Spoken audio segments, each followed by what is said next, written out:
Madame, Monsieur, bonsoir. Comme c'est de tradition depuis 8 éditions, Douala a servi de cadre le lundi 12 mars 2018 à la 9e édition du Cameroun Business Forum.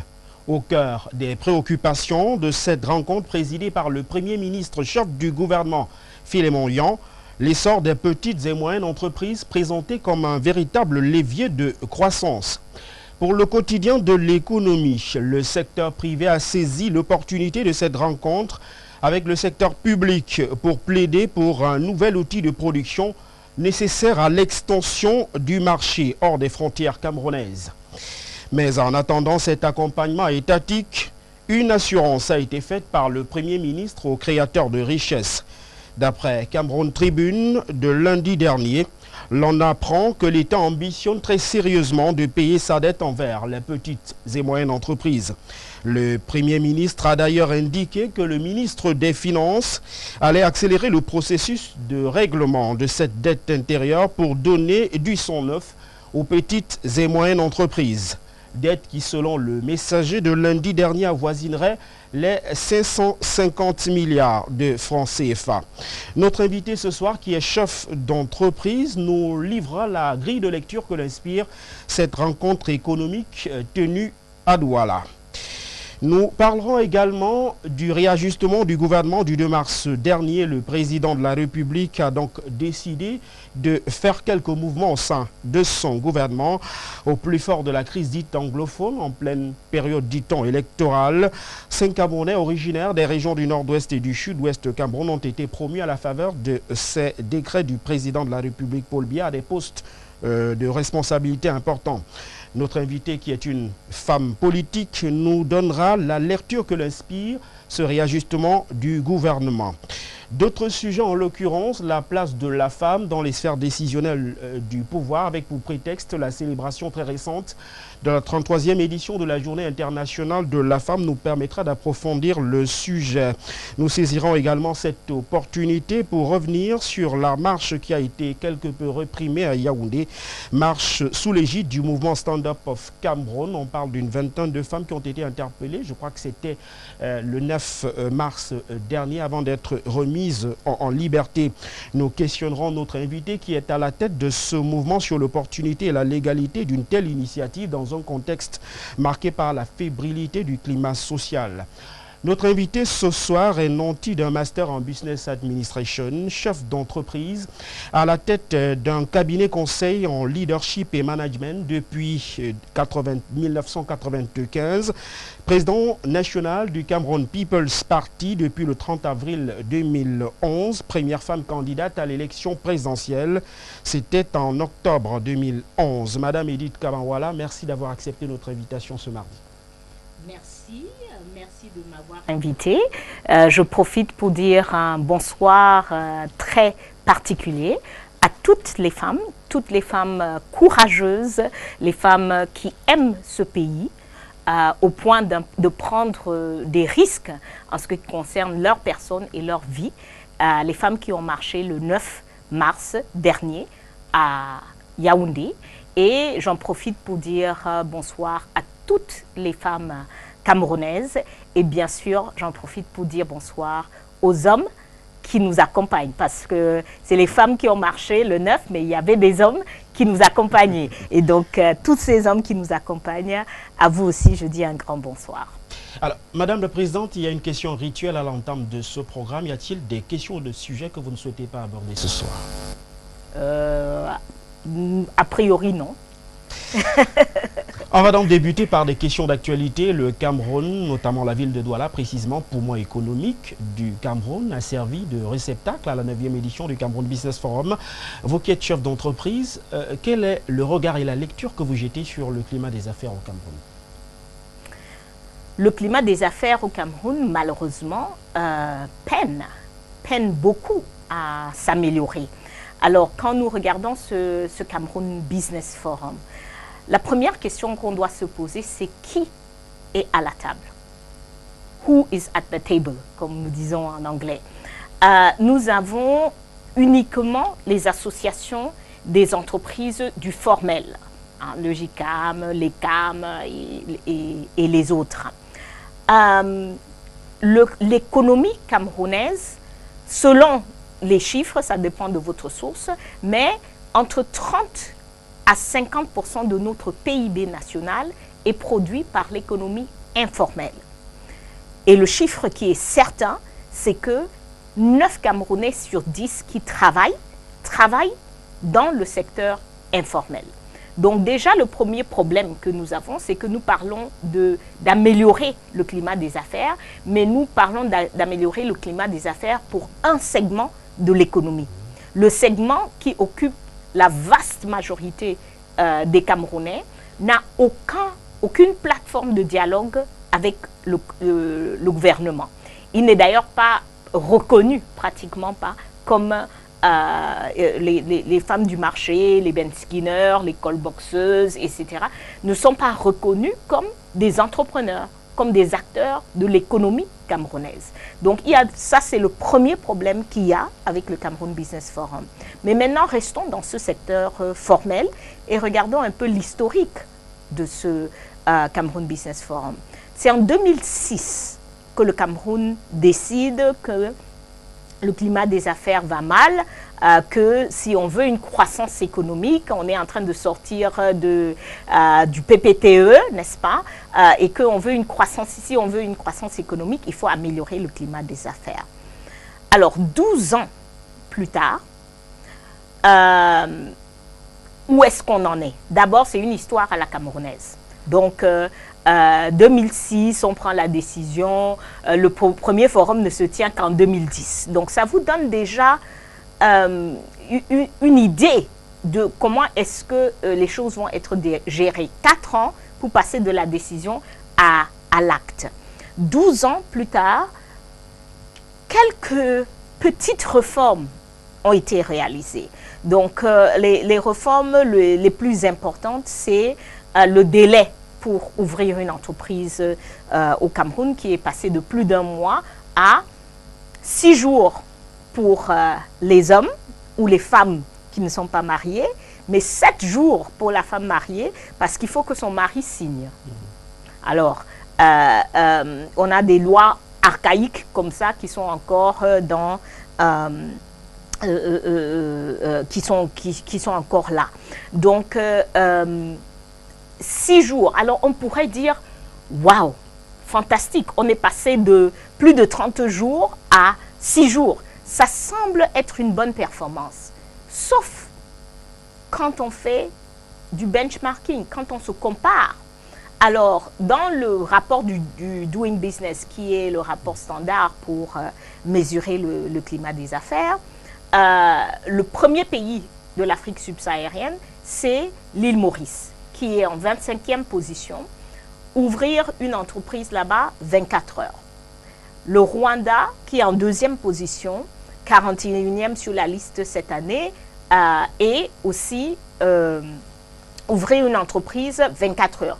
Donc, au Cameroun, c'est quand même 6 fois plus, 7 fois plus, si vous êtes une femme mariée, de temps qu'il faut pour ouvrir une entreprise. Ce qui veut dire que sur le plan des investissements, parce que pourquoi est-ce qu'on améliore le climat des affaires? C'est pour qu'on investisse, qu'on crée de l'emploi, qu'on crée de la richesse. Alors, ça veut dire que le Cameroun n'est pas compétitif, reste pas compétitif. Et il y a, avec ces petites avancées-là, il y a quand même des freins importants. Premier, le raccordement à l'électricité. Donc ça reste un grand frein. On ne peut pas faire des affaires sans énergie. Même pour ceux qui ne sont les industriels, oublions, mais même pour ceux qui ne sont pas des industriels, même ceux qui sont dans les services. Moi, je suis chef d'une petite entreprise qui est dans les services. Extrêmement pénible de faire des affaires sans l'énergie qui est constante, qui est régulière et qui est abordable au niveau du coût.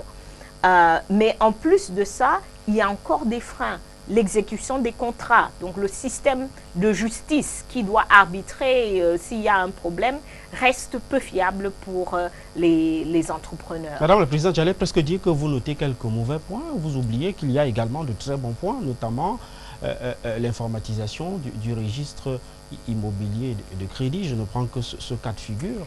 Écoutez, il y a l'informatisation du registre, il y a l'informatisation, on voit une informatisation progressive au niveau de la fiscalité, etc.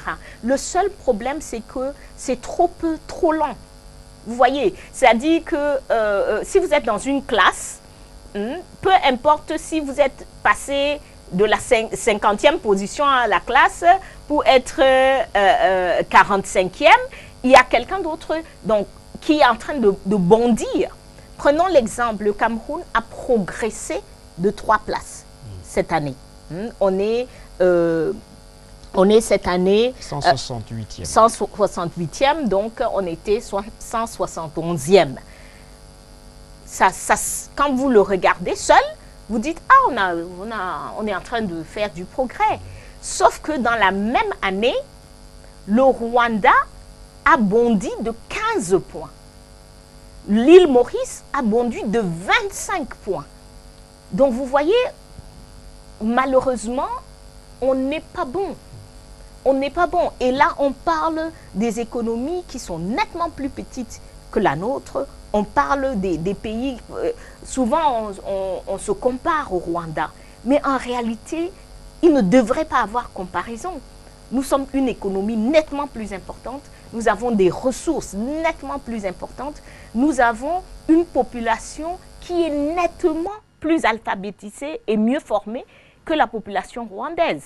Donc, le Cameroun, malheureusement, sous le régime Biya, sur le plan économique, mauvaise performance. Et ça se voit, hein, le ministre de l'économie a donné son rapport lors du forum. 2015, la croissance 6%, 2016, la croissance 4,6%, 2017, la croissance 3,9%. Donc on est en chute. Et le DSCE voudrait qu'on ait une croissance en moyenne de 5,9%. On n'est pas en train de faire cette performance-là. On n'avait pas prévu la situation conjoncturelle avec la chute du cours des matières premières qui impacte également sur cette croissance. Écoutez, on n'a pas prévu, mais on n'a pas vu la croissance quand le pétrole, quand il y avait l'embellie. Hein, le Cameroun n'a pas fait 10% de croissance quand le prix du baril était à près de $200. Donc, on a des personnes qui gèrent mal l'environnement des affaires. Un point, c'est tout. Madame la Présidente, que pensez-vous des 23 réformes qui ont été jusqu'ici adoptées? J'ai eu à entendre dire que les pourcentages aussi autour de 60% d'exécution de ces réformes-là, ça vous fait sourire? Oui, ça me fait sourire parce que, vous savez, quand on est dans un contexte qui est, en fait, on est très mauvais, on a fait une performance qui fait qu'on est un peu moins mauvais, mais on est toujours mauvais. On a quand même 3 points, ça veut dire qu'il y a une volonté de redresser là. Mais je vous dis, il y a d'autres pays qui gagnent 15 points, 25 Madame la Présidente, points. comparaison n'est pas raison. Non, il faut absolument se comparer.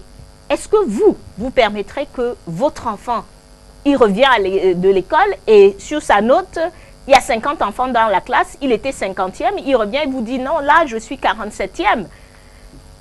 Il y a 47 enfants devant lui, vous n'allez pas lui dire comparaison n'est pas raison. Non, il n'y a aucune raison pour laquelle le Cameroun, avec tout son potentiel économique, ne serait pas parmi les 5 pays les plus performants sur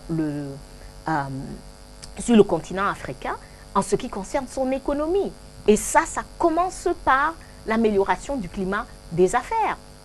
On peut faire autrement. On peut faire autrement. Je vous donne un exemple, parce que parfois on dit qu'on ne fait que critiquer, on n'a pas de proposition à faire. Qu'est-ce que le CPP ferait différemment? Comme je vous ai dit au départ, première chose, une plateforme pour le secteur formel, une plateforme pour le secteur informel qui a des entrepreneurs importants. Et comment vous comptez sortir le secteur informel du maquis? Donc, ils ne sont pas dans le maquis. Parce qu'il faut savoir aussi que dans... On leur a tendu la main quand même avec quelques facilités, non, Madame la Présidente. il faut savoir que dans l'informel, tout le monde paie. L'informel est en fait une graduation d'informalité. Hein? L'État connaît tout le monde. Tous les marchés, tous les commerçants dans un marché payent une forme d'impôt. Les femmes qui vendent au bord de la route payent une forme d'impôt, etc. Donc, on peut se donner les moyens de collaborer avec l'informel. Première chose, donc il faut ces deux plateformes parce qu'on ne peut pas laisser une partie de l'économie derrière. Deuxième chose, c'est que au lieu de juste avoir ce forum en grande pompe qu'on voit chaque année, nos dirigeants de Yaoundé qui daignent nous rendre visite dans une capitale économique une fois par an, je pense qu'il faut des groupes de travail permanents qui rendent compte mensuellement. Si le Rwanda peut bondir de 15 points, si l'île Maurice peut bondir de 25 points, nous aussi on peut. Et donc, il faut un travail qui est organisé, où il y a des objectifs mensuels, où il y a un compte-rendu mensuel et où on rectifie vite le tir si les réformes ne sont pas en train de se faire au rythme qu'il faudrait les faire. Et puis, c'est très important, j'ai regardé la photo de Cameroun Tribune ce matin et la photo ressemble un peu à la photo de ceux qui nous gouvernent. Bon, déjà, sur la table, il y avait beaucoup de ceux qui nous gouvernent. C'est des hommes, tous âgés, pour la majorité de plus de 60 ans. C'est inacceptable. Ce n'est pas eux qui font ça ne met pas en doute leur compétence, Madame la Présidente. Le facteur âge est un facteur totalement négligeable. Le fait qu'ils soient les seuls sur la table est un problème. Dans une société où 60% de la population a moins de 25 ans, c'est un problème. Vous n'avez pas vu des jeunes? On doit avoir des jeunes, on doit avoir des femmes. Dans ce secteur informel, là, 55% des personnes qui y travaillent sont des femmes. On doit avoir des personnes handicapées. Tout le monde qui contribue à l'économie doit être présent pour parler de comment est-ce que on va améliorer le climat des affaires. Donc, pour nous, au niveau du CPP, on pense que le Cameroun, si on décide et il y a une réelle volonté politique pour améliorer le climat des affaires, en 5 ans, on est parmi les 5 premiers pays en matière de ease of doing business, la facilité pour faire des affaires. Vous allez actionner sur quel levier? On va actionner, je viens de vous dire, d'abord la plateforme. 2 plateformes au moins, peut-être des séances conjointes. Deuxièmement, un suivi, un groupe de travail qui travaille constamment et qui fait un suivi permanent. Parce que on a l'impression qu'on dit des choses avec beaucoup de pompe, des cérémonies. Tout le monde s'en va dormir un peu. Et puis on revient un an après pour constater que malheureusement, c'est 16 sur 23, hein, 23 réformes dont 16. Donc, et l'autre chose, c'est que pour le CPP, on fera le benchmarking. Il n'y a pas de raison que les Camerounais soient derrière les Rwandais. Il n'y a pas de raison que les Camerounais soient derrière l'île Maurice. On s'en va rendre visite. On s'en va apprendre. Comment est-ce qu'eux, ils ont fait pour accélérer leurs réformes? Comment est-ce qu'eux, ils ont fait pour aller un peu plus vite? Et je suis certaine que... je suis certaine parce que je le vis. Moi-même, je suis une chef d'entreprise qui travaille au Rwanda, qui a mené des projets avec le gouvernement rwandais. Vous allez être surpris par le nombre de Camerounais qui travaillent au Rwanda. Le président Kagame récemment pour réformer, pour faire des réformes au niveau de l'Union africaine, son équipe est pratiquement entièrement camerounais. Donc ça veut dire que nous avons la compétence, nous avons la capacité et ce qui nous manque, c'est la volonté politique d'atteindre véritablement les résultats. Lorsque je vous écoute, j'ai presque envie de vous demander, Madame la Présidente, vous budgétisez toute cette ambition-là? Il faut multiplier les rencontres, il faut faire des voyages à l'étranger, dans un contexte marqué par les difficultés liées justement au trésor public. Vous, au pouvoir, vous allez vous engager Alors, à quadrupler les dépenses de l'État? Nous, au pouvoir, ce que je peux vous garantir, on va faire moins de voyages à l'étranger que ce gouvernement-ci. On ne va pas faire des délégations de 100 personnes qui vont à une réunion qui concerne 6 ou 7 personnes.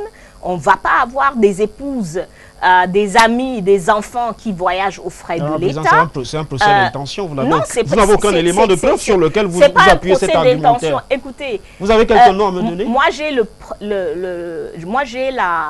privilège peut-être de beaucoup voyager aussi dans mon cadre professionnel. Je rencontre tout le temps les délégations camerounaises, que ce soit à Washington, que ce soit à Addis Abeba, que ce soit à Nairobi, etc.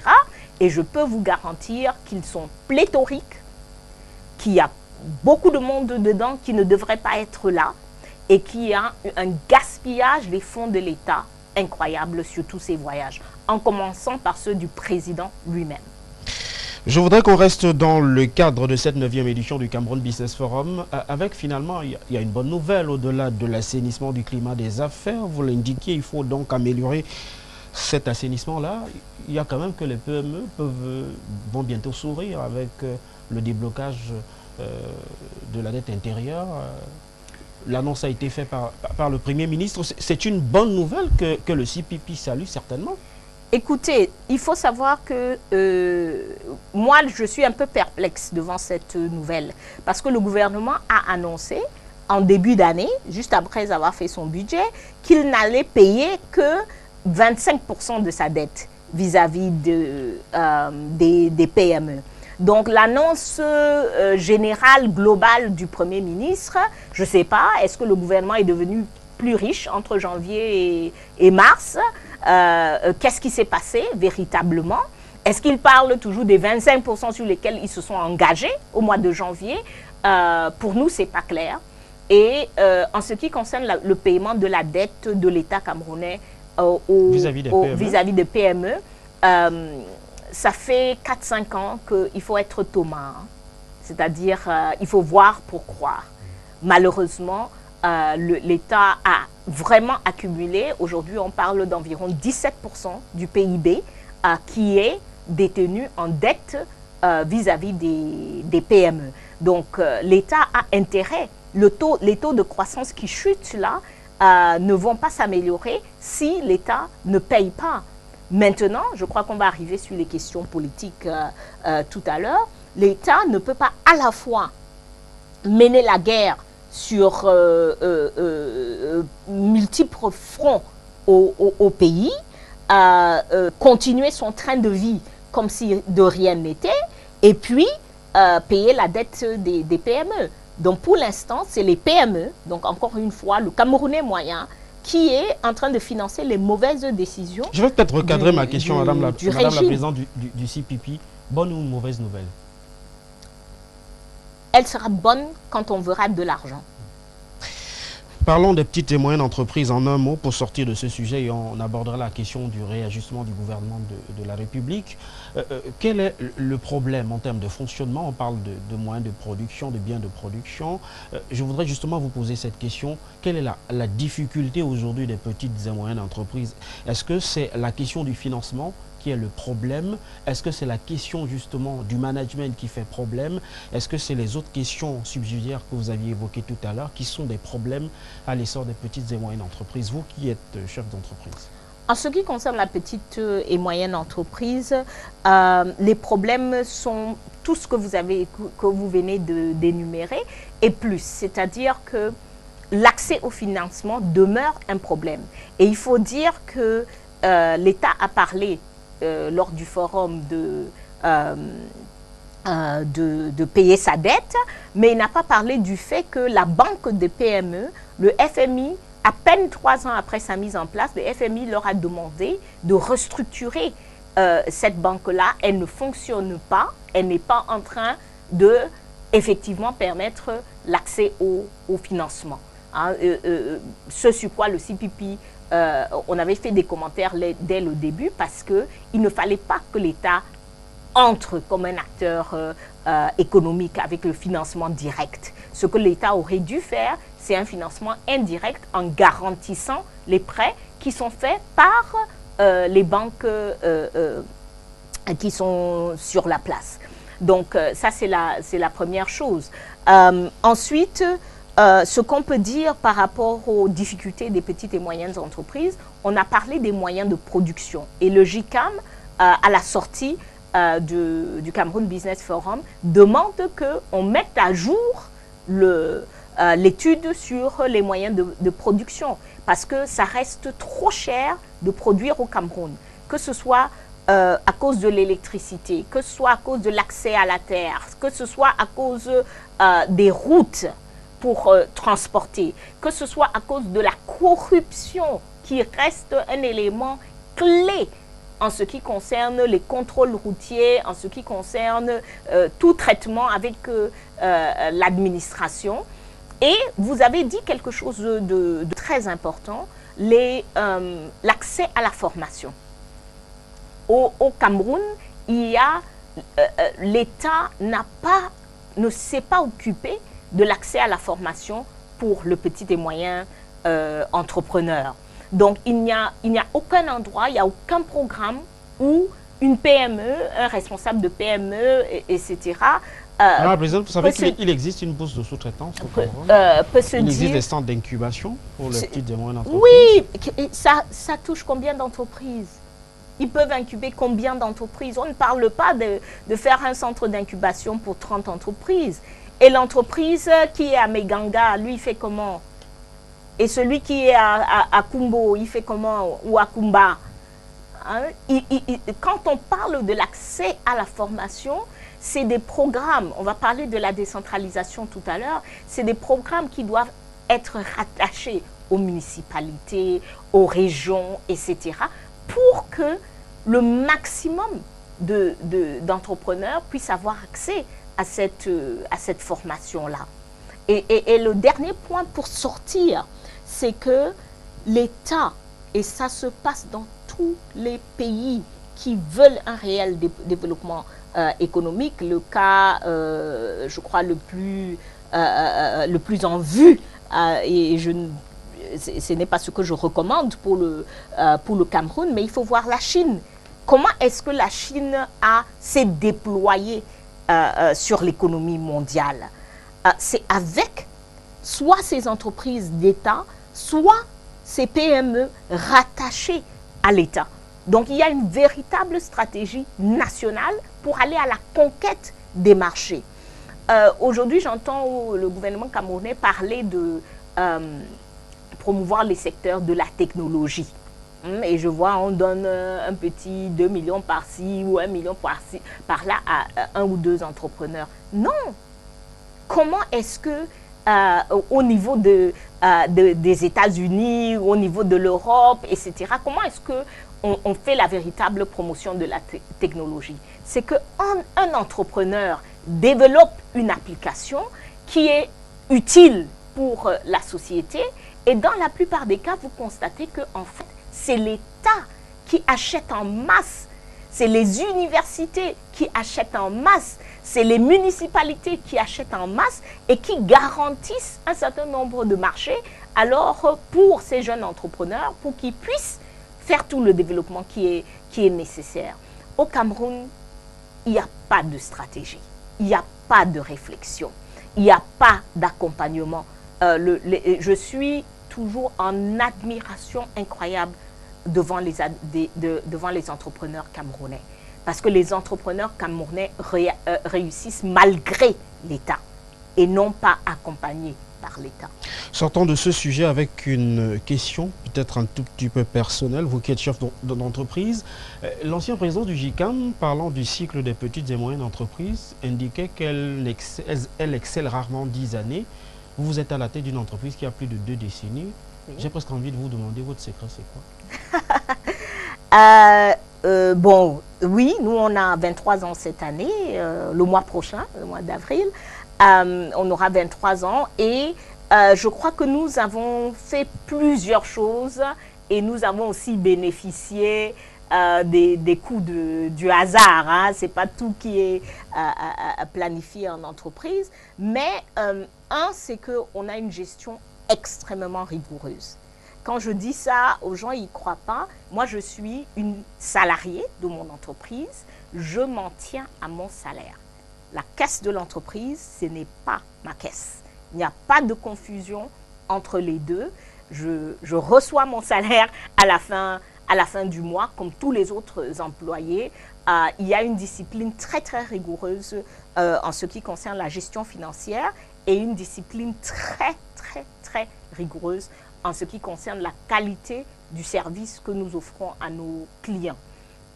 Ce qui nous a permis d'étendre notre marché. Donc le cabinet, depuis 2006, travaille à l'international. Aujourd'hui, nous faisons 90-95% de notre chiffre d'affaires selon l'année en dehors du Cameroun. Donc les années où le Cameroun a vraiment connu une baisse de croissance économique, nous n'avons pas trop souffert parce que nous, en fait, on était en pleine expansion. Il y a quelques mois, je peux vous dire que nous venons d'ouvrir stratégie USA, donc nous venons d'ouvrir une antenne au niveau des États-Unis parce que nous travaillons sur le marché américain depuis environ 5 ans et nous estimons que ce marché-là a beaucoup de potentiel pour notre entreprise et que nous allons nous étendre sur ce marché. Donc je dirais gestion rigoureuse, financière et en matière de votre service. Deuxième chose, ne vous cantonnez pas au marché local. Il est trop étroit. Madame la Présidente, vous avez tout à l'heure, et c'est à dessein que je vous adressais cette question, vous avez largement critiqué le gouvernement de la République indiquant qu'il y a des choses qui ne sont pas faites pour assainir le climat des affaires. Le siège de votre entreprise est toujours à Douala? Toujours. Très bien. Le siège de mon entreprise est à Douala et les employés sont à 100% camerounais. Très bien. On travaille partout dans le monde, mais c'est des Camerounais. Cela veut dire que le gouvernement en place finalement vous a permis de prospérer dans un secteur? Pas du tout. Je vous ai dit tout à l'heure, les entrepreneurs camerounais réussissent malgré l'État et pas à cause, pas accompagnés par l'État.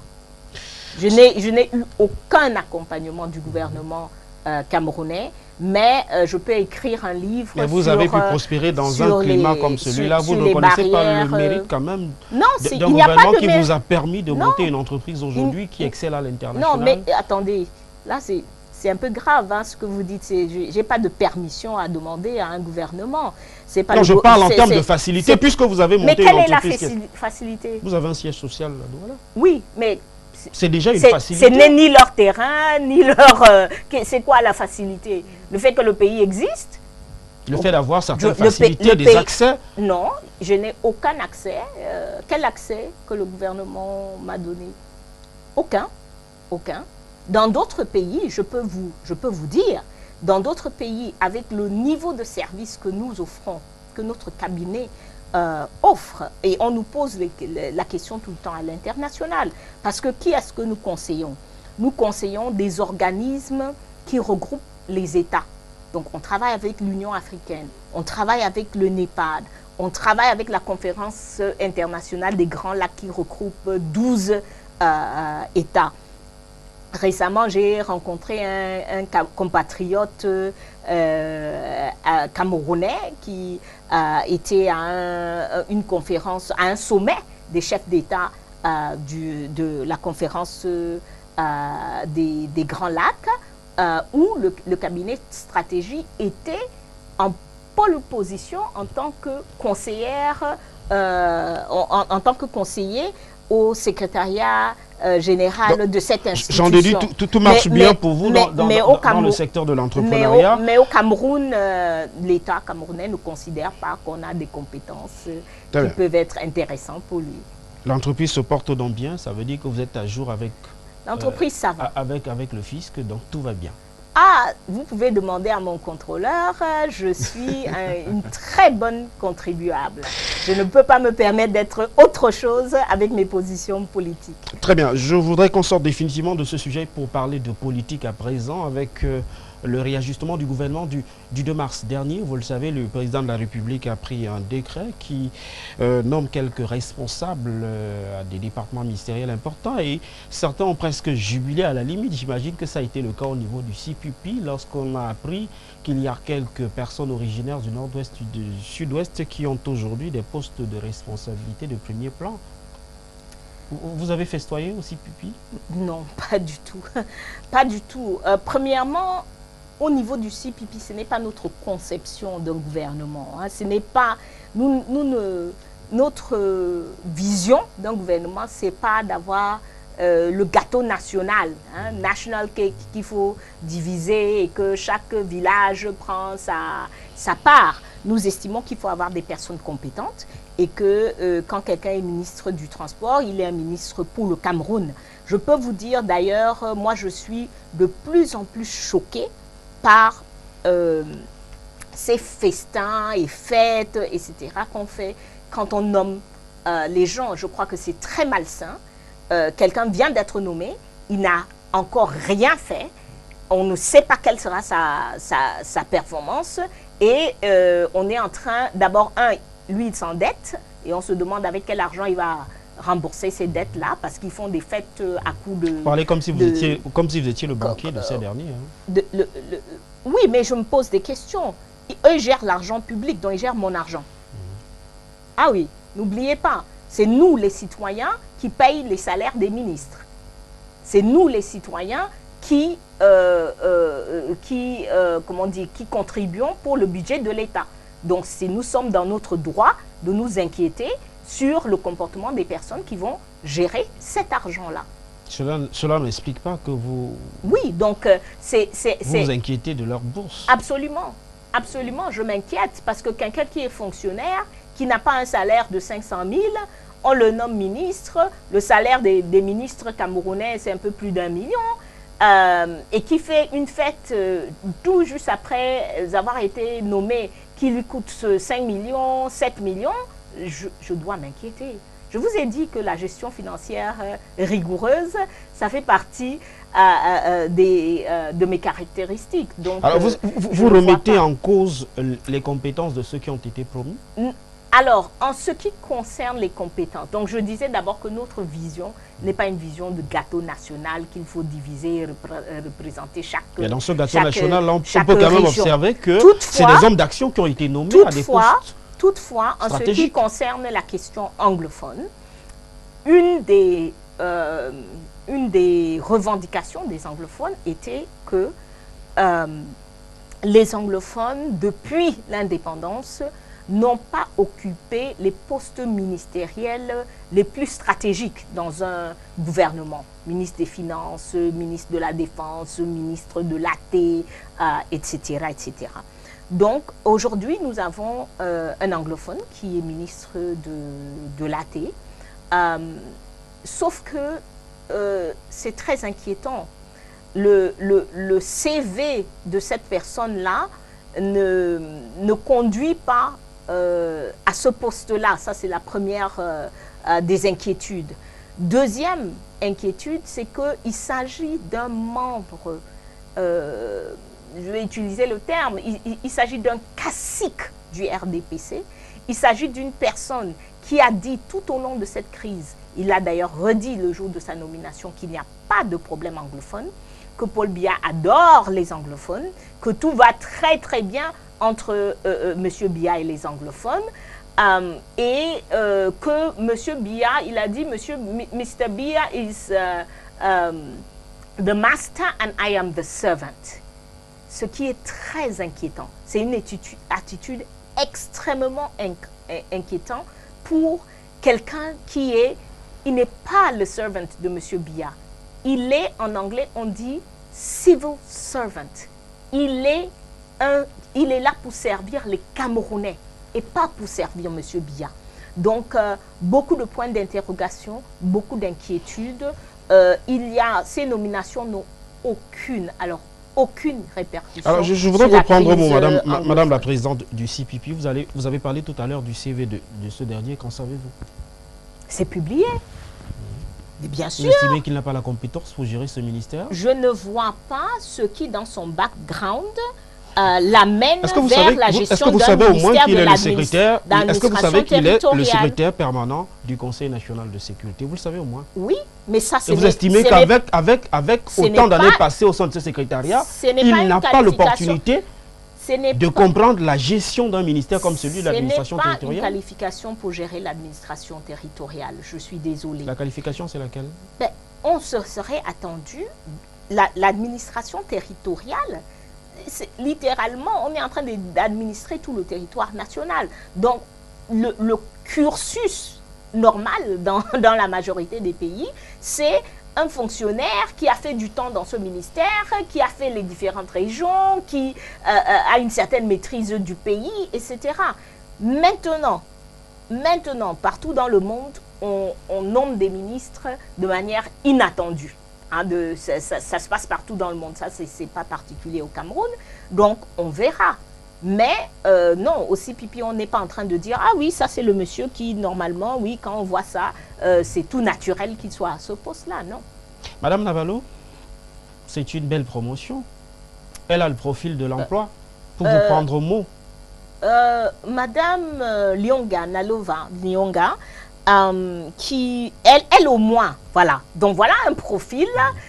Donc vous commencez au moins à reconnaître qu'au sein de ce gouvernement, voilà un profil qui... Il y a des gens qui sont à la place qu'ils méritent. Non, je dis voilà un profil qui conduit à ce poste.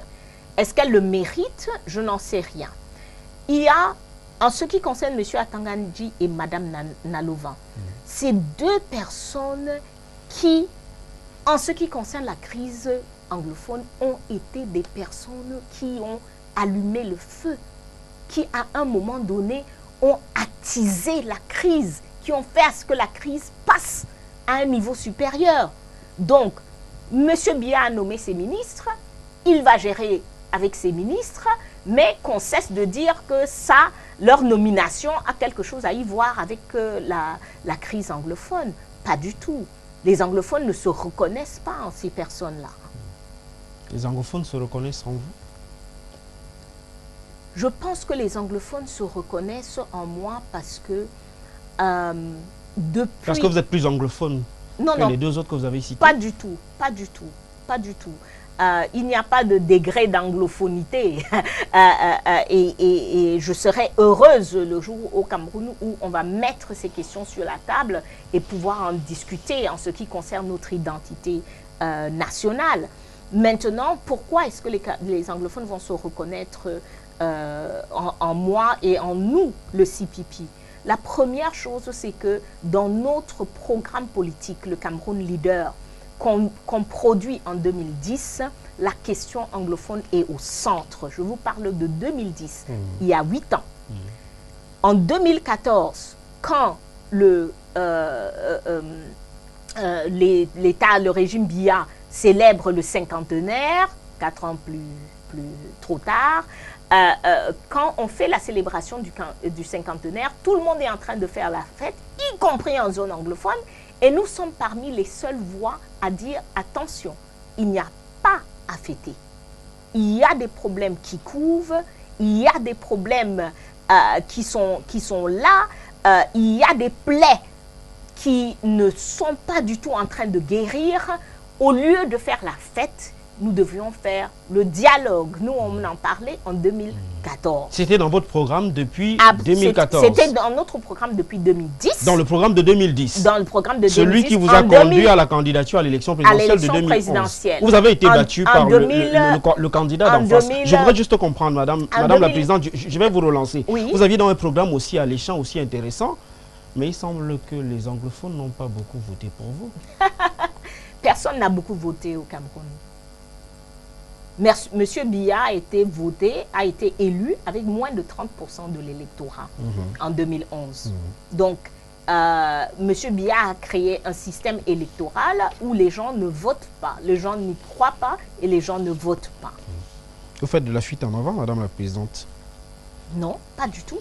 Très bien. Lorsqu'on regarde votre score, je voudrais m'arrêter sur cela avec ce programme alléchant que vous avez proposé aux Camerounais et pour lequel vous aviez indiqué qu'il y avait une adhésion massive des personnes originaires des partis du nord-ouest et du sud-ouest Cameroun. Non, vous avez quand même un score. Si permettez que je vous relance, madame la présidente. Mais s'il vous plaît, il faut bien préciser la question.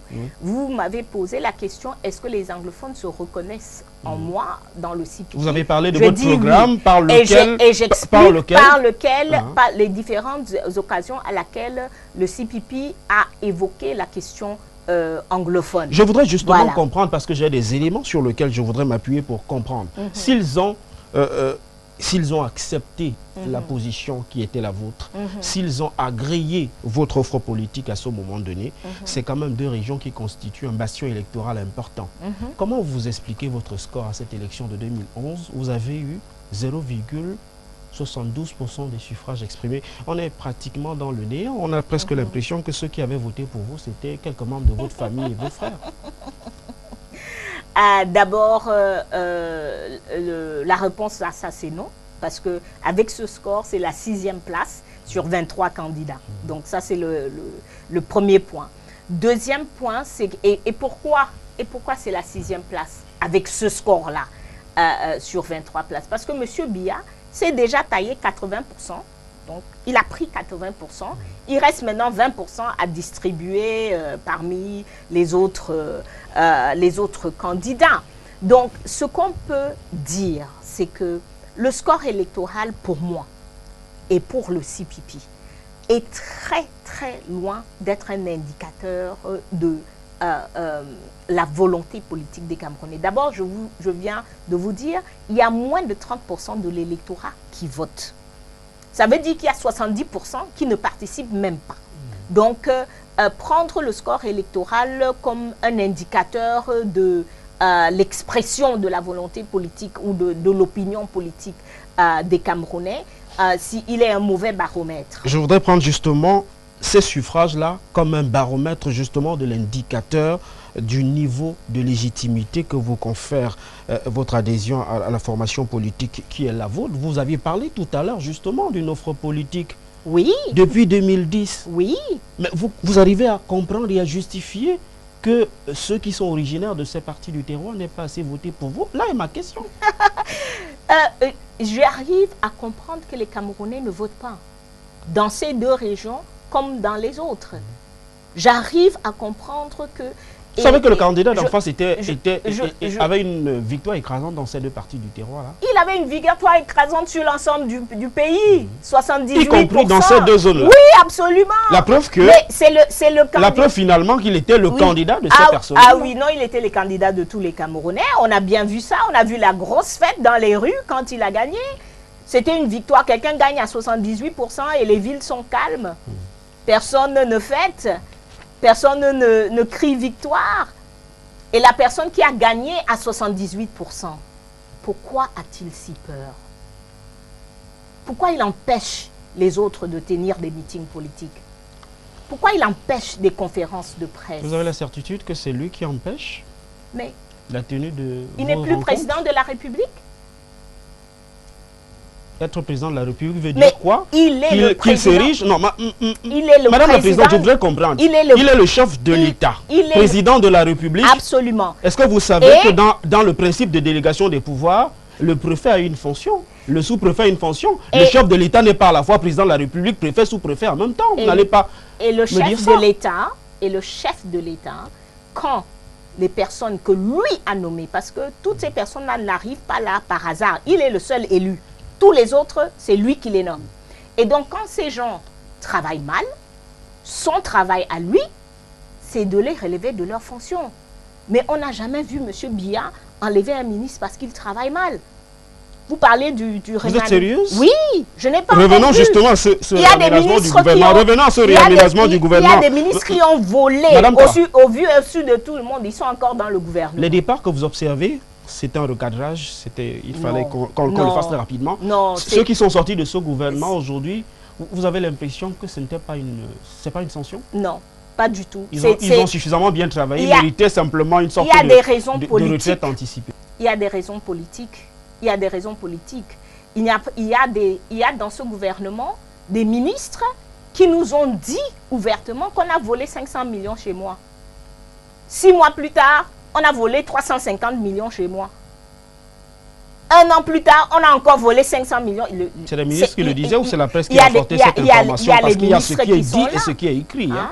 Ces ministres sont encore là. Ils l'ont affirmé, ils sont montés sur les antennes d'une chaîne de télévision dans la presse où ils ont affirmé de manière... On a un ministre qui est là, qui a dit devant vos antennes des médias, l'argent d'un homme d'État, l'argent de l'État dans la caisse, dans le compte d'un homme d'État, ce n'est pas de l'argent privé parce que l'argent de l'État s'était retrouvé dans son compte. Madame la Présidente, on s'éloigne un peu de cette phase d'échange-là. Recadrons un tout petit peu le débat et revenons justement sur le réajustement du gouvernement du 2 mars dernier. Pour vous, c'est finalement un écran de fumée, mais le contexte semblait l'imposer. On sait la situation qui prévaut dans les régions du nord-ouest et du sud-ouest Cameroun. Quelle est la lecture que vous faites de l'éclatement du ministère de l'AT en 2 départements ministériels, notamment celui de l'administration territoriale et celui du développement local et de la décentralisation? Alors là, vous me donnez l'opportunité de parler de la décentralisation au Cameroun. Parce que pour comprendre la signification de cet éclatement, il faut bien comprendre c'est quoi la décentralisation au Cameroun. La décentralisation au Cameroun est adoptée en 1996 avec une modification de la Constitution. Pourquoi? Voilà. Pourquoi? Comme solution à une crise politique. On sort des élections très très contestées de 92 et on est en train de rechercher la sortie de crise. C'est là où on adopte la Constitution avec la décentralisation. 1996, 18 janvier 1996. Après avoir adopté, le régime Biya prend 8 ans pour mettre en place les lois nécessaires pour mettre en œuvre cette décentralisation.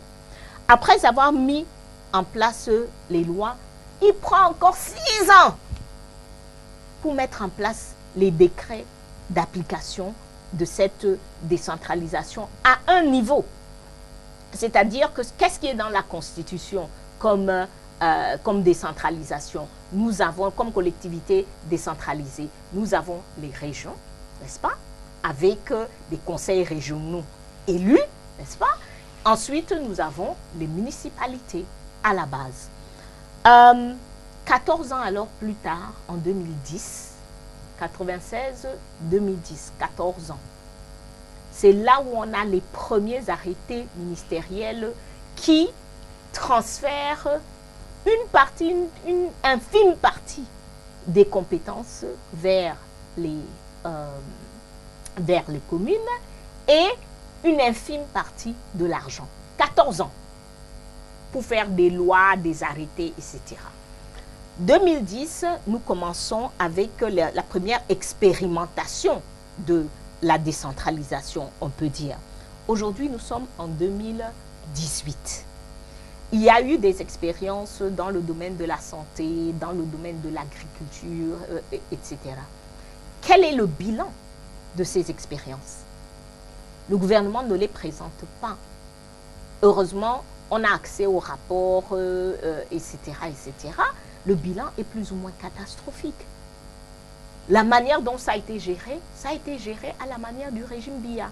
Ça veut dire avec beaucoup de corruption, avec énormément de lenteur, avec les maires qui doivent faire le pied de grue dans les ministères pour obtenir ce qui leur a été alloué dans le budget de l'État.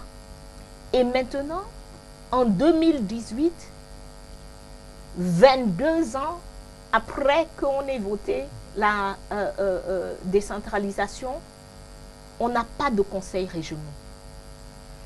Les municipalités n'ont pas vu le transfert. C'est moins de 3% du budget camerounais. Moins de 3% du budget camerounais qui est géré au niveau des mairies. Et vous voulez qu'on danse parce qu'on a fait un ministère? Il y avait un ministère de la décentralisation. Madame la Présidente, elle date de 2002. Vous savez que la décentralisation, dans la loi que vous avez évoquée, celle qui a été réformée en 1996, est un processus.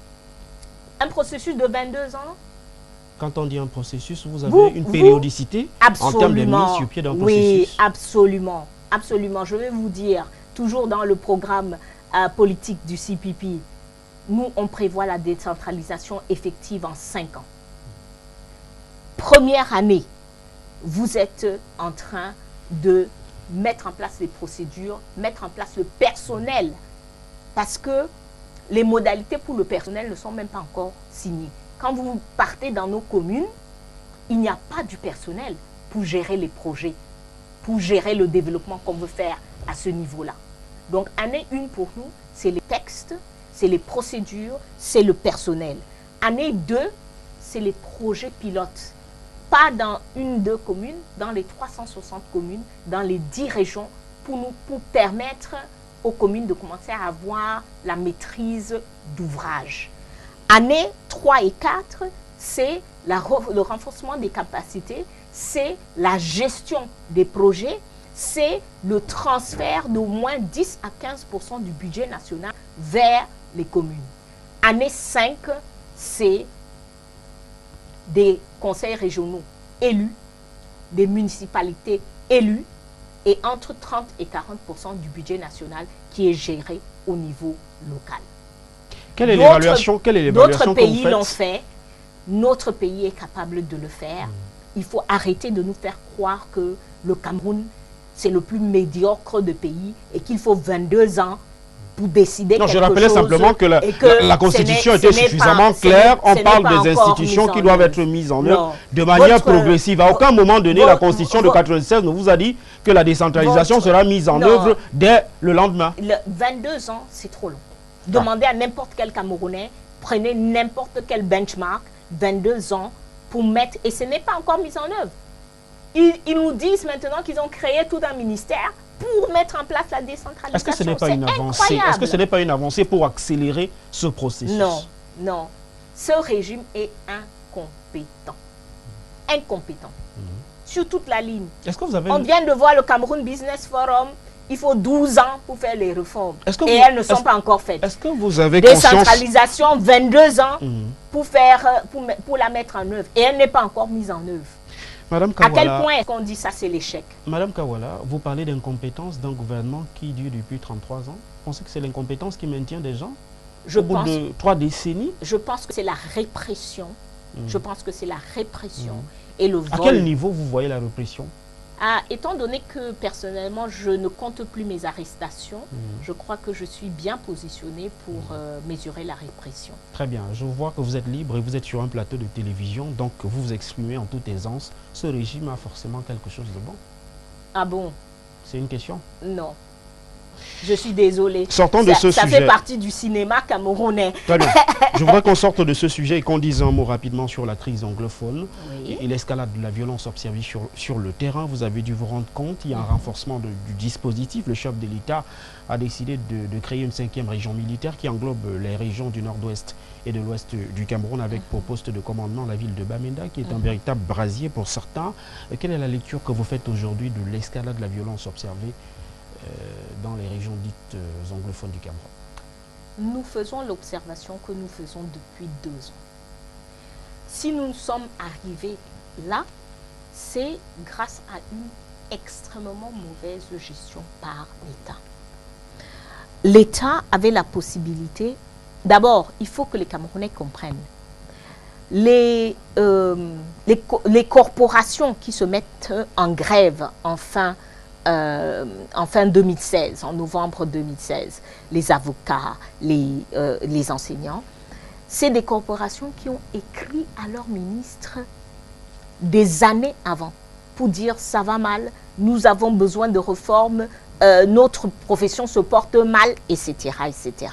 Vous parlez d'incompétence tout à l'heure, ces lettres n'ont pas reçu de réponse. Des représentants de ces corporations se sont portés sur Yaoundé pour essayer de voir leur ministre, pour essayer de dialoguer avec le ministre, comme le ministre a fait semblant de ne pas avoir reçu leur lettre. Ils étaient à Yaoundé pour demander audience. Ils n'ont pas été reçus. Voilà là où commence la première catastrophe en termes de gestion de crise. Ensuite, maintenant, quand ces corporations se mettent en mouvement non violent, ils marchent, ils s'expriment, ils font le ghost town, donc ils restent chez eux, il n'y a pas de violence. À ce stade-là, qui introduit la violence? L'État.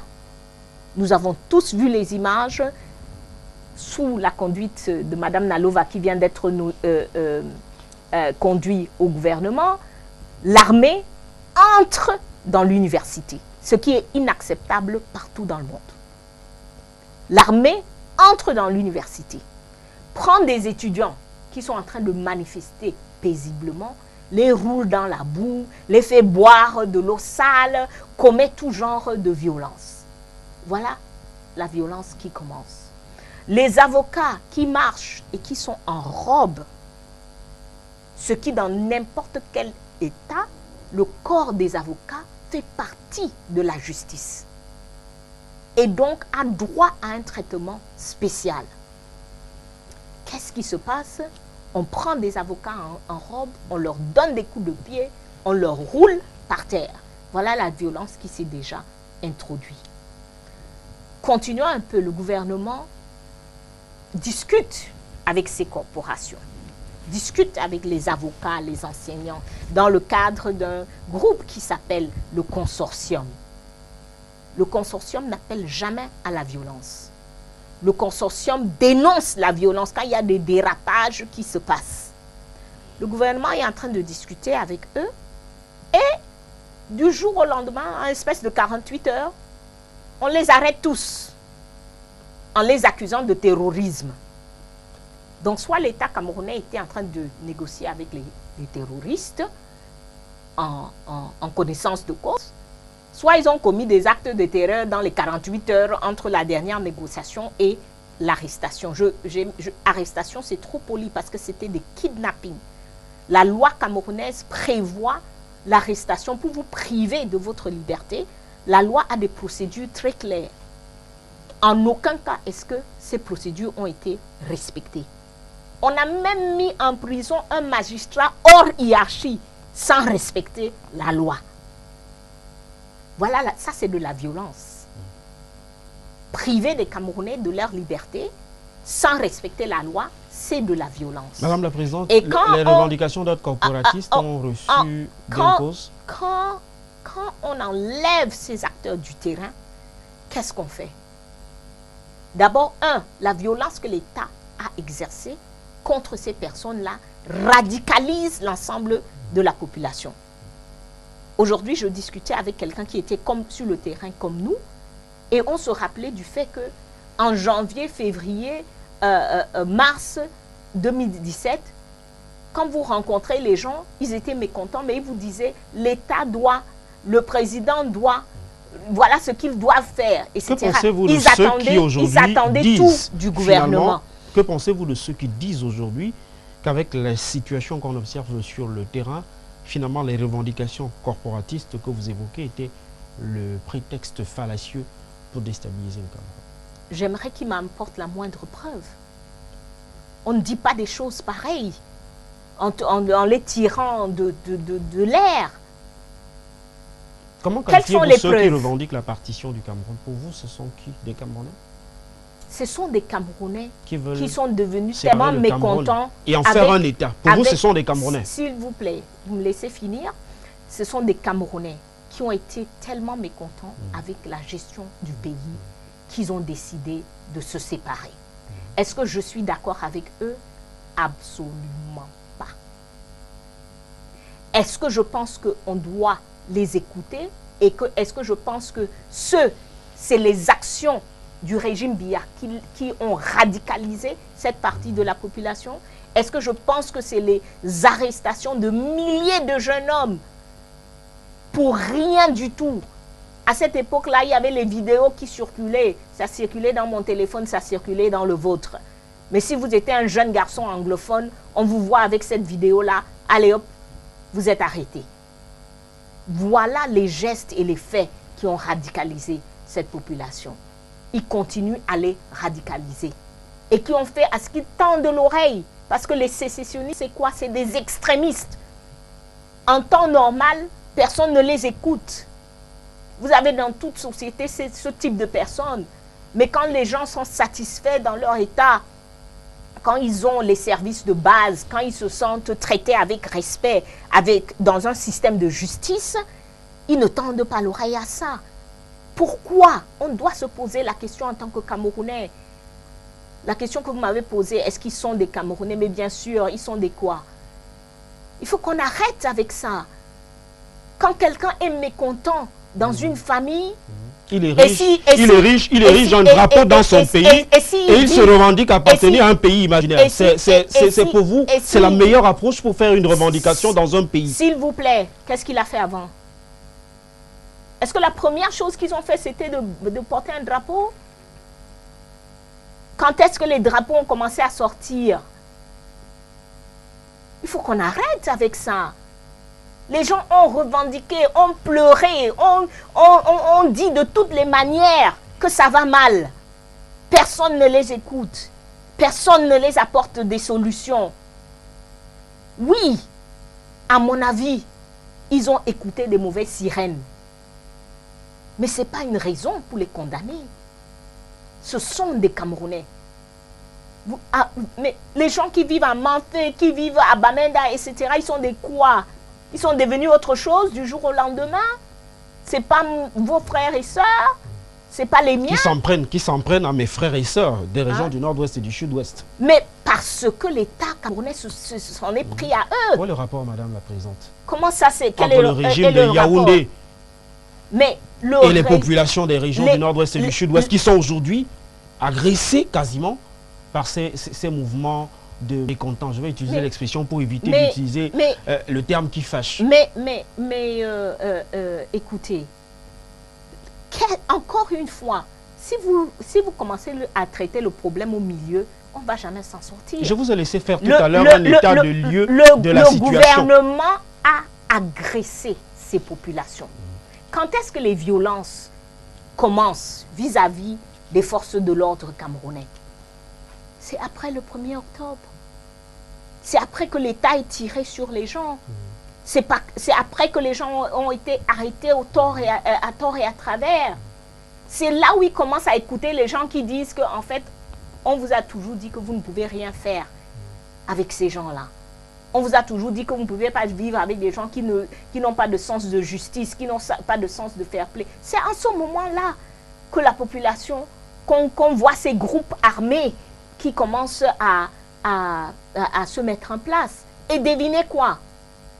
Le CPP, d'autres partis politiques, les églises disaient au gouvernement depuis des mois, réglez ce problème avec le dialogue. Si vous ne réglez pas ce problème avec le dialogue, la population va se radicaliser. Madame la Présidente du Cameroun People's Party, parlons justement des voies de solution. J'ai entendu, et c'est d'ailleurs agréable de l'entendre, que vous êtes radicalement opposé à la partition du Cameroun sur des solutions à apporter justement à l'amélioration du climat dans ces deux régions. Que faut-il faire? Quelles sont les propositions de votre formation politique?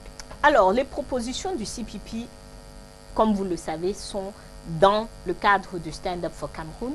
Et notre proposition est la transition politique pour le Cameroun. Aujourd'hui, le régime a tellement failli en ce qui concerne ces deux régions qu'aujourd'hui, il n'est plus en position de leur apporter une solution. Cette transition-là, vous l'imaginez comment? Cette transition commence avec... Ce sera par la voie des yeux? Cette transition commence avec le départ du régime. Avec les Camerounais qui disent stop, ça suffit. Moi je veux que mes frères anglophones restent avec nous. Moi je veux que le nord-ouest et le sud-ouest continuent à faire partie du Cameroun. Et le choix aujourd'hui, c'est entre eux et le régime Biya. Pour moi, le choix est vite fait. Le régime Biya doit partir. Les Camerounais doivent rester ensemble. De deux, après ce départ, il y a le gouvernement de transition qui se met en place. qui gère le dialogue entre les Camerounais, qui nous permet de mettre sur la table non seulement la question anglophone, parce qu'il y a d'autres sujets qui divisent, qui fâchent. Il y a d'autres plaies dans notre nation camerounaise. Au moment des indépendances, près de 300 000 personnes ont été tuées. On n'en parle pas, on ne reconnaît pas, on n'enseigne pas ça dans notre histoire. Il est temps de mettre ça sur la table. Aujourd'hui, on parle du problème anglophone. 2014, c'était l'extrême nord. Et eux aussi, on les a traités des autres. Sur les plateaux de télé, on me posait la question, parce que nous, on avait été à l'extrême nord. Mais madame, voilà pourquoi ces gens-là permettent à ce que leurs enfants rejoignent Boko Haram. Pourquoi ces gens-là se radicalisent. Madame la Présidente, vous avez parlé d'un régime de transition. J'aimerais m'arrêter sur quelques-unes de vos propositions. Donc, cette transition, laissez-moi terminer s'il vous plaît. Cette transition se fait avec un dialogue sur ces grandes questions, sur l'identité camerounaise. Donc vous demandez, je voudrais simplement faire un résumé, Madame la Présidente. J'aboutis s'il vous plaît, donnez-moi une minute et je chute. Rapidement. Donc, sur la nature de l'État, sur la forme de l'État.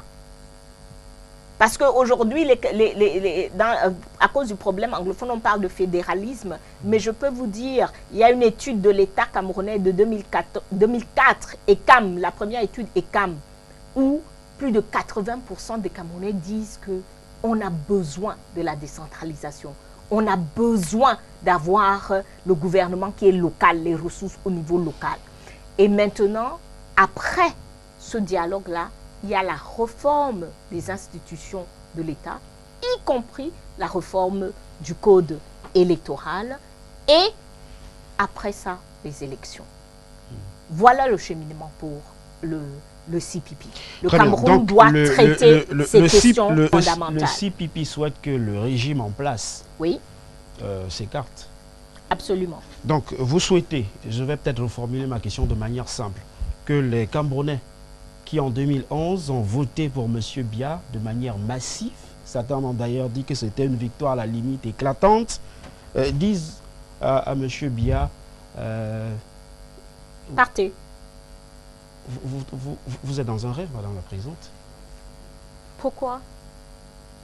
Parce Où est le rêve? Vous êtes dans un rêve. Si vous descendez dans la rue, là, devant votre immeuble, vous allez constater que la vaste majorité... C'est pas un échantillon sur lequel on peut se baser pour faire de telles affirmations. Parcourez le pays, faites les 10 régions. Vous allez découvrir que la majorité des Camerounais veulent, même au sein de son propre parti, la majorité des Camerounais veulent que M. Biya parte. Sauf que, ça fait 35 ans que ce régime existe et visiblement les Camerounais ont besoin de ce régime-là. Non. J'ai quand même des indicateurs. Vous qui aimez les indicateurs, pourquoi on discute, madame? Quels sont les indicateurs? Il y a eu des élections dans ce pays. Non. Vous avez participé d'ailleurs à ces scrutins où les Camerounais sont allés aux urnes pour voter un régime et vous, dans un excès de zèle à la limite, vous souhaitez que les mêmes Camerounais qui ont adobé un régime demandent à ce régime de s'écarter. C'est pour ça que je vous demandais si vous ne vivez pas dans une sorte de bulle hallucinogène. Vous voyez. Je crois que c'est vous qui vivez dans un rêve. Parce que il suffit de discuter avec les Camerounais. Il suffit de prendre le pouls du mécontentement qu'il y a dans ce pays en ce moment. Vous savez, Ben Ali, vous vous rappelez de lui? Il avait gagné les élections en 98%. Hein. Un an avant d'être écarté du pouvoir par le même peuple qu'il a voté. Parler du printemps arabe. Ça, c'est de manière globale, vous Ben Ali. faites évocation du printemps arabe et je voudrais bien voir la comparaison avec le Cameroun. Le Burkina Faso, M. Blaise Compaoré, il avait gagné l'élection à combien? 60-70% avant d'être écarté par son peuple. C'est pas le même contexte. Ok. Donc, c'est pas le même contexte, Madame la Présidente. Non, c'est de très mauvais exemples et c'est des raccourcis que vous prenez. Pourquoi? Vous prenez le cas de Compaoré, ça n'a rien à voir avec celui du chef de l'État actuel. Vous savez que Compaoré, au Burkina Faso, a voulu modifier la constitution. Monsieur Biya ne l'a pas modifié. Il l'a fait de manière magistrale en 2008. Vous avez applaudi puisque vous êtes allé aux urnes avec M. Biya en 2011 et il vous a gagné, Madame la Présidente. Vous ne le reconnaissez pas au moins? Monsieur, le président Biya en 2008, quand il modifiait la Constitution, moi je peux vous dire, je faisais partie des Camerounais qui étaient dans la rue pour dire non. Et vous en faites, 2008. C'est-à-dire que vous, Alors, vous êtes extrêmement versatile, Madame la Présidente. Donc vous faites partie des Camerounais qui estiment qu'il ne fallait pas modifier la Constitution. Absolument. Et malgré tout, vous êtes allé aux urnes en 2011. Oui. C'est des positions aux antipodes, Madame la Présidente. Pas du tout, pas du tout. Vous savez, il faut comprendre quelque chose. Quand vous êtes dans une dictature, les gens essayent tous les moyens pour faire partir la dictature. C'est pour ça qu'aujourd'hui, malgré le fait que le CPP insiste, et nous insistons là-dessus, qu'aujourd'hui, pour aller aux élections au Cameroun, il faut 3 conditions. Il faut un système électoral qui permet véritablement l'alternance. Première condition. Il faut que tous les Camerounais puissent participer à l'élection. Parce qu'aujourd'hui... Les Camerounais en âge de voter ou tous les Camerounais en âge de voter, bien sûr, l'électorat. Mais qu'ils puissent participer. Parce qu'aujourd'hui, à l'extrême nord, au nord, dans la Damawa, à l'est, au sud-ouest, au nord-ouest, on a des centaines de milliers de Camerounais qui ne pourront pas participer à cette élection. Et troisième condition, c'est que... Vous lisez dans une boule de cristal? Non, je ne lis pas dans une boule de cristal. Sur quoi fondez-vous vos arguments? Quelle est l'organisation qui est faite pour que les 50 000 Camerounais qui sont au Nigeria participent au vote? Ils sont plus Camerounais? Vous voulez leur donner raison dans la sécession? Vous voulez confirmer qu'en fait le Cameroun ne veut pas d'eux? Quelles sont les mesures qui sont prises pour que les 240 000 personnes déplacées à l'extrême nord, qui ont fui des villages parce que les villages ont été brûlés, qui ont laissé derrière leur carte d'identité, leurs pièces, etc. On a des apatrides au niveau de l'extrême nord, vous savez ça? On a des personnes aujourd'hui qui n'ont rien pour prouver qu'ils sont Camerounais. Et l'État camerounais n'a aucune disposition pour eux. Quand nous vous disons qu'il y a des questions fondamentales qu'il faut traiter avant d'aller aux élections, c'est sérieux. Madame la Présidente, on va sortir de ce sujet puisqu'on a le point de vue de votre formation politique sur la crise dite anglophone. J'aimerais qu'on aborde un autre sujet. C'était quasiment le sujet vedette le 9 mars dernier. D'abord, pourquoi le choix du 9 mars? Le 8 mars, c'est la journée internationale de la femme, il me semble. Vous avez décidé d'assiéger la ville de Yaoundé avec des femmes tout vêtues de noir. Certains, quand ils vous ont aperçu, ont dit que vous sortiez, je ne sais pas moi, d'une morgue, par exemple. Vous accompagnez, c'était une procession funéraire. Donc, comment on explique le choix déjà de la date? Et vraiment, la question que je voudrais vous adresser ensuite, est-ce que ce n'est pas de la provocation, Madame Kawa? Alors, première des choses, il y a longtemps de cela que les femmes ont pris toute la semaine du 8 mars et ensuite tout le mois du 8 mars. Moi, je participe, j'en sors encore, je participe à des activités sur le 8 mars tout au long du mois. Donc, le choix du 9 pour les femmes, c'était la date qui les convenait le plus. C'était la date où elles ont choisi, qui était le plus pratique pour elles, pour s'exprimer sur... Mais c'était effectivement une célébration de la Journée internationale de la femme. Donc ça, c'est la première des choses. Deuxième élément, c'est que tout à l'heure, vous m'avez traité de rêveuse parce que je disais qu'il faut que les Camerounais disent à M. Biya de partir. Voilà des centaines de femmes qui ont dit, Monsieur Biya, nous avons besoin de discuter avec vous sur la question anglophone, sur mettre fin à la guerre, sur la refondation de notre nation, sur comment est-ce que nous allons faire pour que la nation se remette debout, et sur la transition politique non violente. Donc sur votre départ, voilà ce que ces femmes, tout en risquant, parce que tout Camerounais qui fait exerce son droit constitutionnel de s'exprimer à Yaoundé, c'est qu'il y a des chances qu'il y a répression. Donc, elles ont pris ce risque en toute connaissance de cause. Elles ont dit le pays va mal.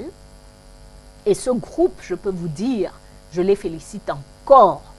Je les félicite encore. C'est un groupe de femmes venant de 5 régions. Ce qui nous manque dans le groupe, c'est juste le Grand Nord, et c'est pour des raisons pratiques, de facilité de voyage, etc., etc. Mais leurs problèmes sont pris en compte dans ce que les femmes sont en train de faire. Mais c'est un groupe extraordinaire parce qu'il y a des femmes anglophones, il y a des femmes francophones qui discutent, qui partagent leurs inquiétudes, qui sont arrivées à la conclusion que, mais non, nous, on ne veut pas que le pays se divise. Je ne veux pas te perdre comme ma sœur.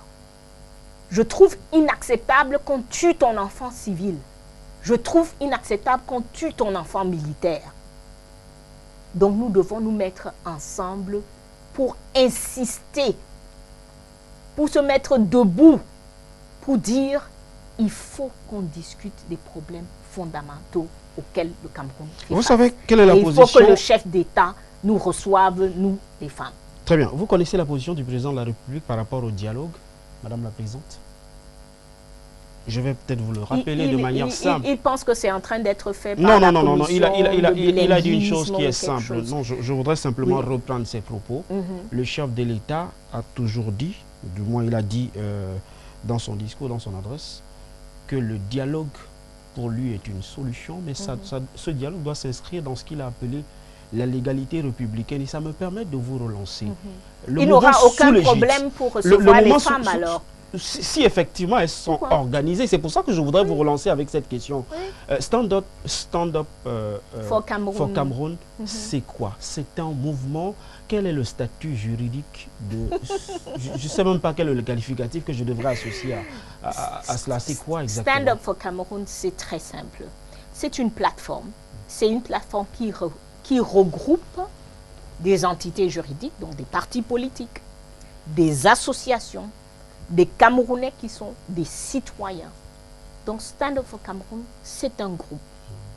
C'est un groupe et les femmes de Stand Up for Cameroun tiennent tellement à cœur ce pays, tiennent tellement à leurs enfants et à leur avenir qu'elles ont dit, nous, on va prendre le risque.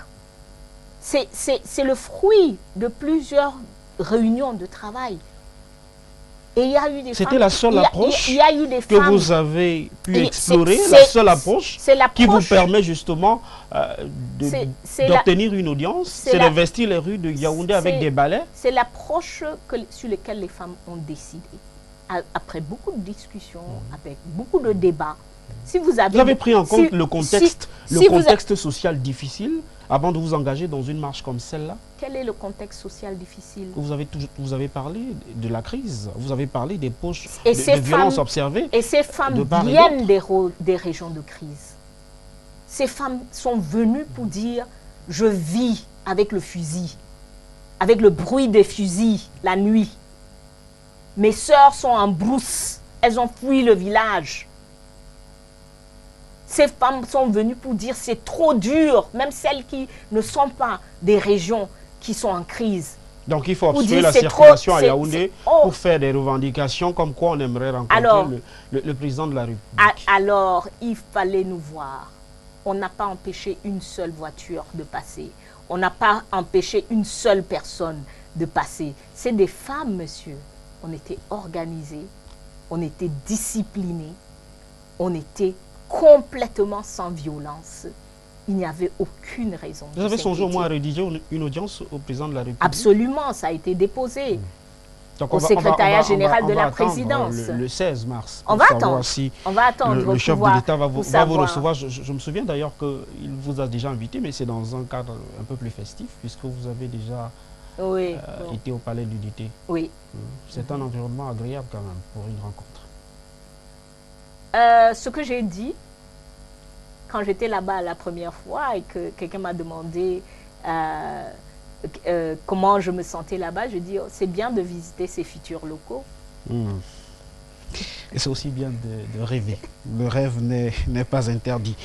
Sortons de ce sujet, Madame la Présidente, avec une question justement. Stand Up of Cameroun semble prendre de l'ampleur depuis pratiquement 2016. Vous organisez des marches, vous revendiquez un certain nombre de choses.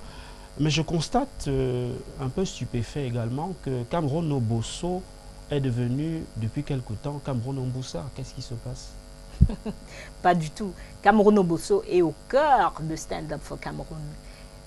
Les associations et les partis politiques qui tiennent à Stand Up for Cameroun, Cameroun Obosso est en pole position. Mais sur ses propres actions, vous savez que Cameroun Obosso porte ses propres dossiers, parmi lesquels SOS Enfants volés.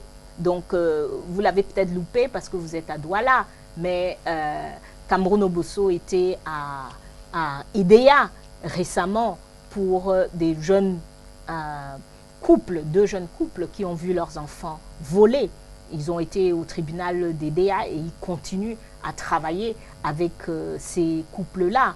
Cameroun Obosso a eu une très belle réussite en 2017, qui était celui de retrouver l'un des enfants de Madame Kileba. Madame Kileba qui recherchait ses enfants depuis 19 ans. On a réussi à localiser un de ses enfants. On a réussi à faire la rencontre entre la mère et l'enfant et ils sont en contact aujourd'hui. Donc Cameroun Obosso continue à faire son bonhomme de chemin et fait partie intégrale de Stand Up for Cameroun. Madame la Présidente du CPP, je vais vous permettre, c'est le côté cours et le côté jardin de ce programme, de commenter quelques images grâce à la réalisation et j'espère qu'on va pouvoir avoir ces quelques images, ces quelques personnalités. Vous allez me dire si vous avez des images que vous gardez de ces personnalités-là. D'abord cette image. Ça c'est ma grande sœur, Henriette Ekwe, une combattante, une femme extraordinaire, une femme qui a beaucoup donné pour le Cameroun. Voilà. La prochaine image. Ça c'est une femme de poigne. Ça c'est moi avec mes petits-enfants dimanche dernier, en train de, après la journée très mouvementée de vendredi, le samedi qui n'était pas si facile, les petits-enfants, le dimanche, ils ont imposé le jeu de Bogle, c'est un jeu de mots que nous aimons beaucoup, et puis un menu de frites de plantain et d'omelettes. Voilà, donc c'était mon... Vos exigences politiques ne vous éloignent pas de vos impératifs de famille? Non, j'ai 7 enfants adoptifs. Je les vois moins que je ne souhaiterais les voir. J'ai une multitude de petits-enfants qui, eux, sont plus exigeants que leurs parents parce que quand ils veulent me voir, ils appellent, est-ce que tu es à la maison? Et allez hop, ils arrivent. Donc voilà, mais ça me fait énormément plaisir, ça fait partie des choses qui me donnent ma force. La prochaine image. Monsieur Paul Aya Abine, dont j'ai parlé tout à l'heure, Monsieur Paul Aya qui a été arrêté de manière complètement et désormais libre. Illégale.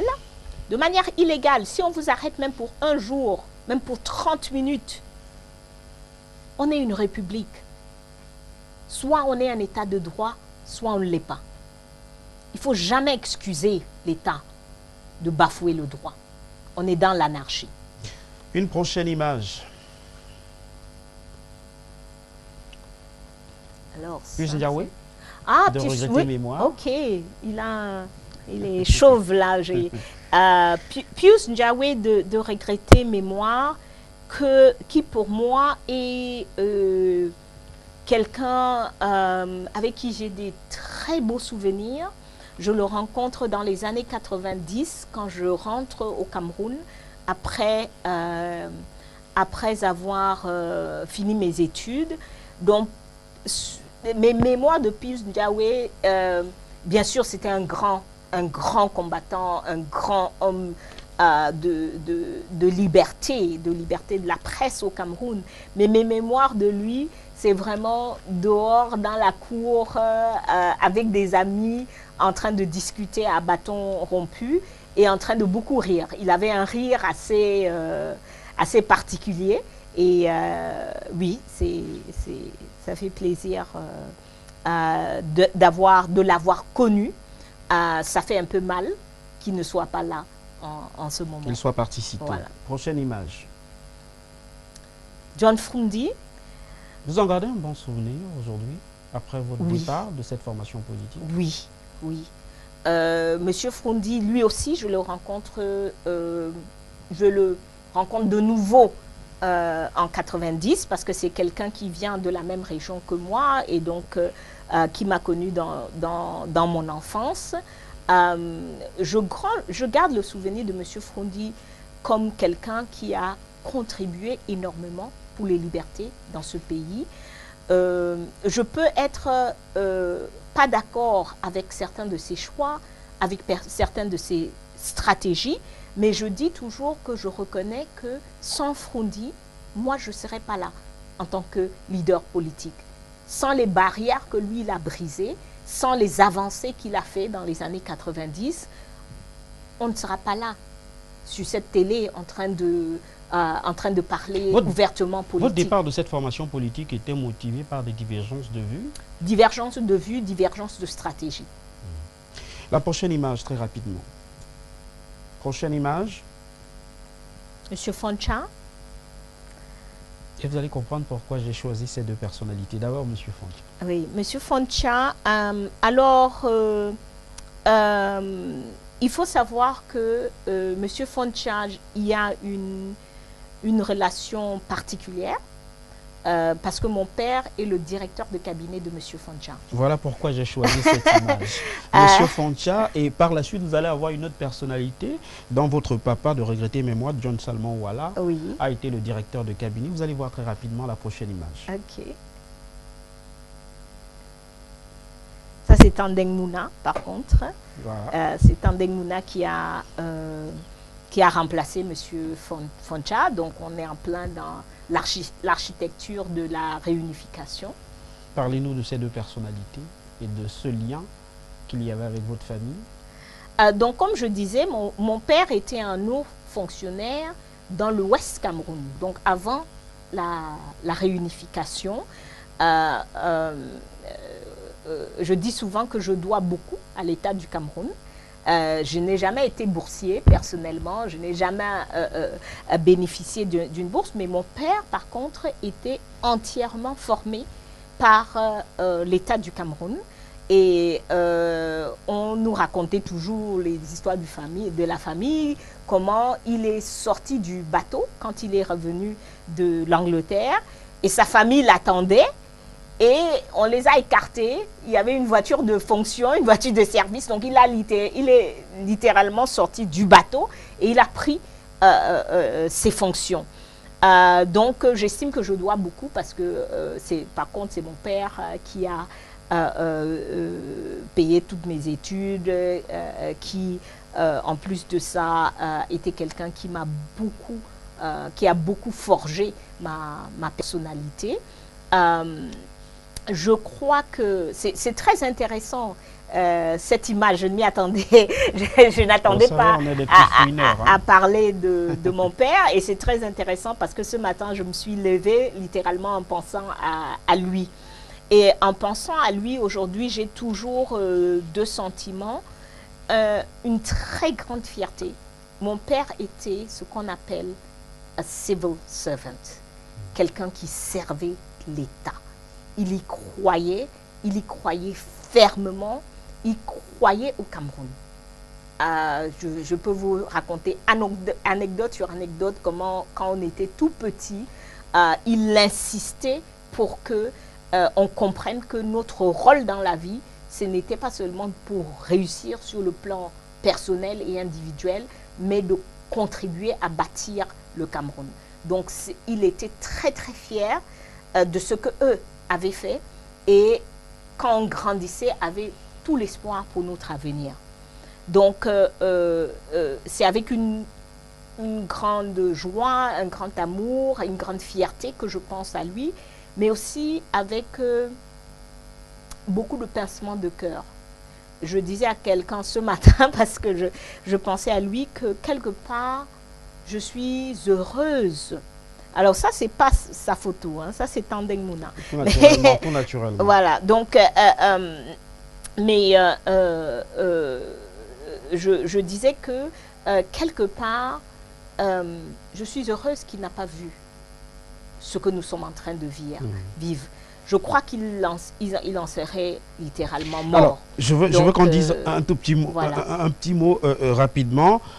Pour beaucoup, vous êtes une femme politique engagée, mais vous êtes également une boule d'intelligence et d'aucuns pensent que cela a un rapport avec votre mère surtout, qui est également une femme très brillante. J'ai dans mes petites recherches, je me suis rendu compte qu'elle a 2 doctorats. Oui. Vous êtes finalement la digne héritière intellectuelle de votre mère. Très certainement.